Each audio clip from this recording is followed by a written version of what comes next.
I know this may come as a surprise to some of you guys, but this is a very inconvenient way to store axles. So let's build ourselves a cart for these things. It's gonna be awesome.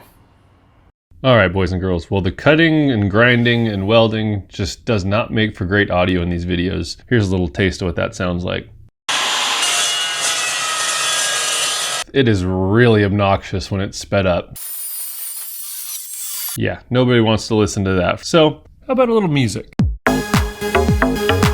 No, that's more like it. This here is my Evolution Rage 2 saw. It's the saw I just have set up in the garage to cut just about whatever I need. It doesn't cut anything great. It cuts everything pretty good. Especially with steel and wood, it's pretty awesome for just ripping through some quick cuts. And if I need specialty cuts or fancy cuts, then I'll break out the specialty tools. But otherwise, this thing gets the job done. One of the nice things about that saw is it doesn't leave a giant burr like you'd get with an abrasive chop saw. So it's a real quick cleanup with the grinder to get these edges ready for welding. And then I just hit it with a wire wheel to prep it to weld after that. If I'm TIG welding it or something like that, I'll actually take all the scale off and all that, but otherwise welds up just fine.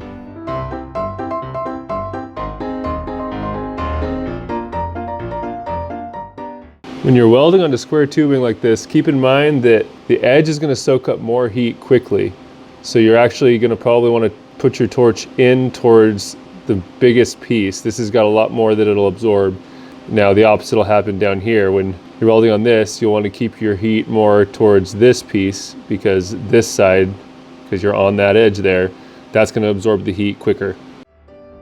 Projects like this are great if you're trying to learn how to weld.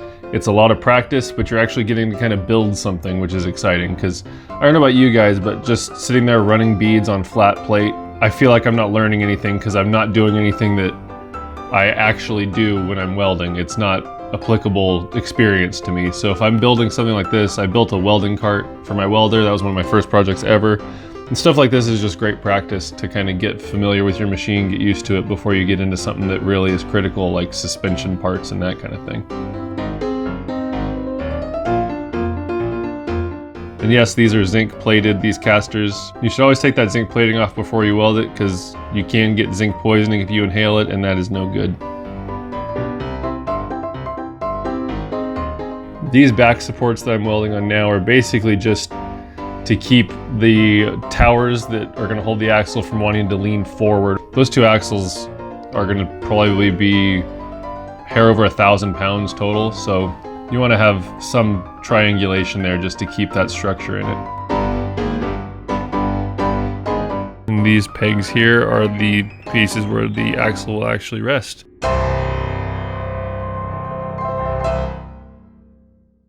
All right, and there she is. Got the axles all loaded up. Fancy little pocket here for storing the shafts. Just thought of that as I was loading it up. That wasn't really intentional, but hey, stop clocks right twice a day, right? Some shaft storage down here. I think I'm gonna add some kind of grate or something down here so that I can store more crap on it. I still have differentials and stuff like that, so probably add a shelf down there to catch it. One other little thing I did on these is I added these guys right here, which are just little feet. They're actually furniture leveling feet, but I added them because they've got a little just socket head in there, and you can use a wrench or an impact or whatever, and you can tighten those down and it'll actually take the load off the casters, and instead you'll be sitting on those guys. That just, I mean, you can use locking casters, but these you basically just tighten that screw down and it'll prop up with corner, and you can level it out that way. Really nice if you're trying to, you know, work on this thing and impacting stuff or using a big breaker bar on an axle or something like that. You can actually get some torque on the bolts and not have to worry about the whole stand trying to roll away from you. I'll throw a link in the description for these. I got them off Amazon. They say they're rated to 8,000 pounds for the set.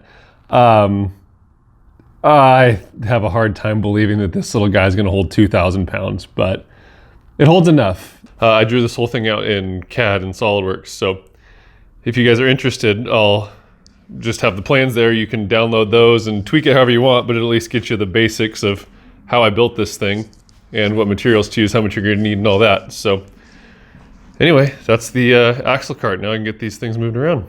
Thanks for watching, guys.